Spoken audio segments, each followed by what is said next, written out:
Everyone, and welcome back to the Language Arts Gallery. Today, we're going to continue with our creative writing course, and this is going to be a bonus lesson that I've created for my creative writing students. So please remember to subscribe to my channel so you get all my creative writing content, as well as all of my academic writing content. So recently, I started writing a novel. Now, this is something I'm doing just for my own enjoyment. It's something I've always wanted to do. And as I was beginning to write, I was thinking as to how I'm going to structure this novel, how I'm going to structure the chronology. And that led me to think, how can I best share this information with my students? So I created this lesson to talk about some different approaches that you can take as you're writing a novel, a short story, or a personal narrative. So when we think about chronology or chronological, we think of the word time. And chronological order just relates to time order. Probably when we think back to elementary or middle school, we remember when we had to tell things in chronological order, we had to present the sequence of events in a story. Now, as writers, we can use a linear chronology, and this is the type of plot development that's probably most familiar to us as writers. What we do is we retell the events in the order that it happened. And again, if we go back to middle school and to elementary school, this is probably how we learned to write. It's very simple. It's a great way to build suspense, to build towards the climax, right? We talked about escalation and climax in our creative writing course, and this makes that really, really easy. Not only is it simple to write, it's simple for our audience to understand. But this is not the only approach to writing that we can take. We can present a fragmented chronology. And I talked about this in my creative writing course when we talked about writing a memoir. So at this point, we're jumping between different periods of time. This is what I chose to do with my novel. Now, I like this. It's a little bit more complicated to write, but I'm writing something that it's fictional, but it's based on real events. So I have in my mind what I want to say, and very often a fragmented chronology actually follows the way we think. We don't always think in time order. We jump back to something that happened in the past, how that impacted something that happened much later, and then we go back and we think about other causes of that event. That all plays well with a fragmented chronology when we're writing. So it's something that mirrors real human thought. It's more difficult for a reader to understand, but I wouldn't even say difficult, it's more complex. But that complexity can create mystery for a reader. And very often, when we're talking about these different causes and this chain of events, this is great when we want to communicate a theme or a message to our audience. The next is a circular chronology. So this is when the story ends where it began. And there's this notion when we talk about a circle that the character or the main characters have come full circle in this story. And a great example of this is the Odyssey by Homer. So this is great when we want to think about the character's experience and how this experience has given the character a new perspective.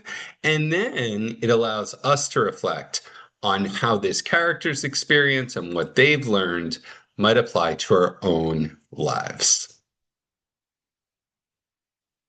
And a story within a story. I like this because this is an approach to narrative chronology that is used in one of my favorite movies, The Princess Bride. If you've seen the TV show The Wonder Years, you know Kevin from The Wonder Years is the boy in this movie, The Princess Bride, and his grandfather is telling him a story. So the story that the author, or in this place, in this particular instance, the person who has written the script, The story that they're telling is about this boy who goes to visit his grandfather.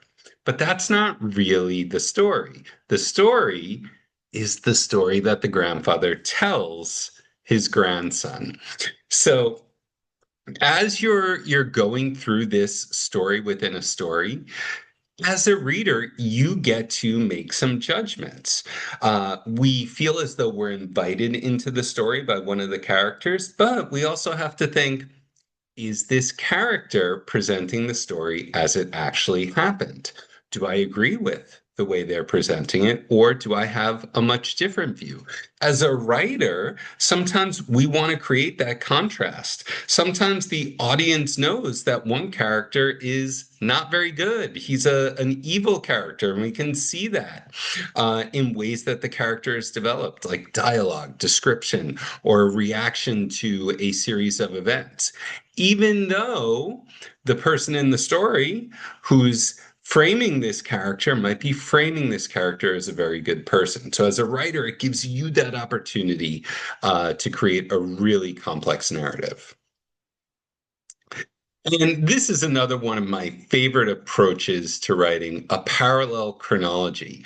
I love the novel The Tesseract by Alex Garland. Alex Garland's probably most famous for his novel The Beach, but The Tesseract is a really interesting novel. It's told from several different points of view, and it's all about one night in Manila in the Philippines. Another great example of this is the movie Vantage Point. Vantage Point retells a series of events from several different vantage points, and they're all happening at the same time.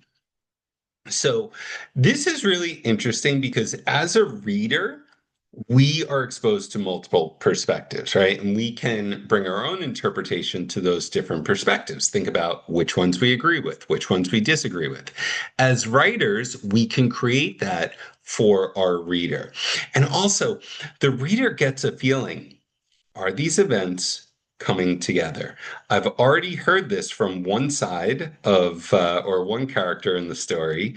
Now I'm seeing this from another character, and I can feel they're actually coming together. It's also a great way to foreshadow events. We see what's going to happen based on the story that someone else has already told.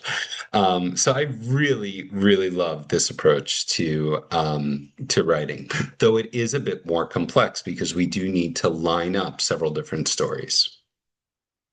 So, what I want you to do is I want you to think of an idea, and it can be for a novel, a memoir, a short story, or even a personal essay. Think about which of these approaches you would prefer to take. Then, based on whatever approach you've chosen, I want you to sketch out the events and how they're going to unfold.